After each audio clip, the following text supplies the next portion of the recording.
Shalom saudaraku, apa kabar? Kali ini saya mau mengajak saudara untuk merenungkan firman Tuhan dalam Injil Matius 26 ayat 57 sampai 68.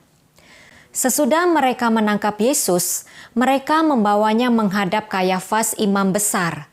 Di situ telah berkumpul ahli-ahli Taurat dan tua-tua.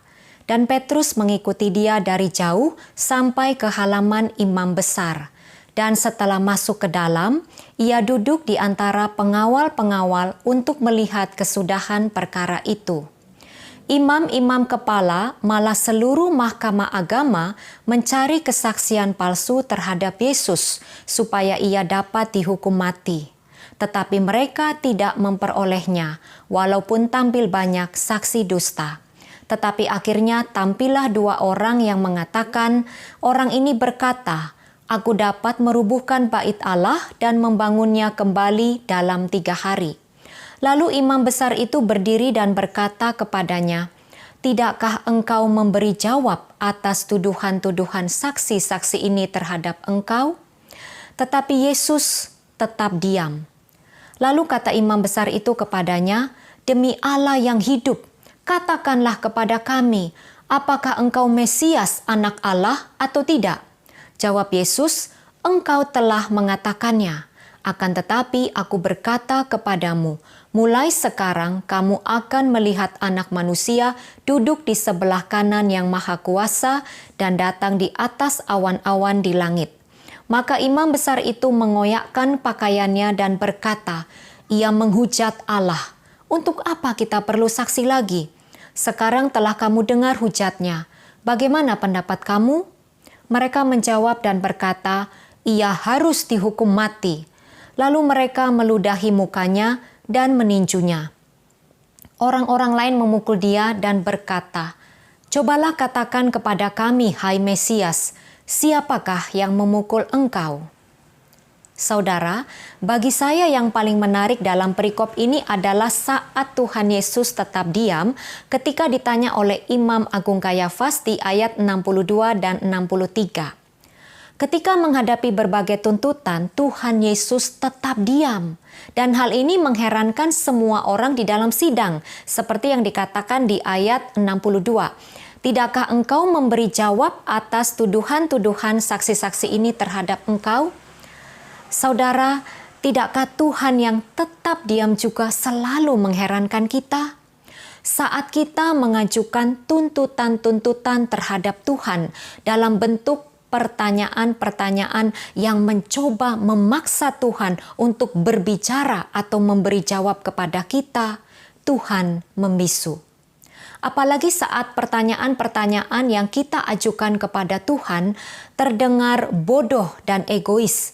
Misalnya, ketika kita menghadapi masalah besar, lalu kita bertanya-tanya, "Tuhan, mengapa ini menimpa aku? Mengapa Engkau biarkan semuanya ini terjadi?"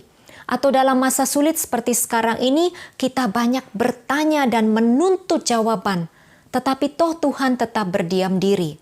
Seperti dalam kisah ini, diamnya Tuhan bukanlah karena ia tidak bisa menjawab atau karena bingung atau karena tertekan. Akan tetapi Yesus yang tetap diam mengungkapkan dan sekaligus menunjukkan sebuah pesan yang ilahi. Tuhan bukanlah pribadi yang menjawab segala pertanyaan kita secara terperinci. Ia juga tidak menyelesaikan segala permasalahan kita dengan memberikan penjelasan secara detil pula. Tetapi, sekalipun Tuhan tidak menjawab, suatu saat nanti kita pasti akan mendapat jawaban-jawaban yang kita inginkan. Hal ini tentu saja menuntut ketabahan dari kita untuk dapat dibuat mengerti atas hal-hal yang terjadi dalam hidup kita.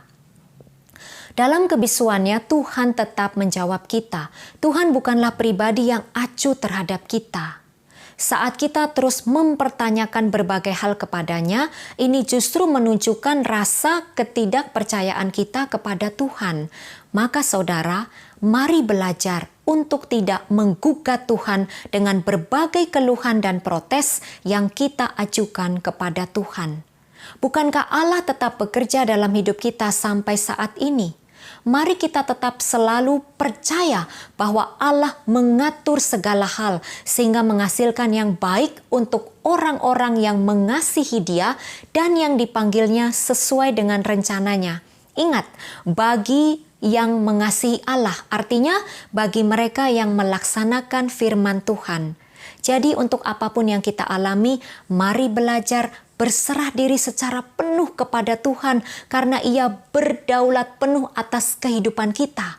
Dan sekali lagi saya katakan, suatu saat nanti kita akan dibuat mengerti akan berbagai peristiwa yang boleh terjadi dalam hidup kita, sehingga kita beroleh jawaban-jawaban yang selama ini kita ajukan kepada Tuhan. Semoga Tuhan Yesus memberkati kita semua. Amin.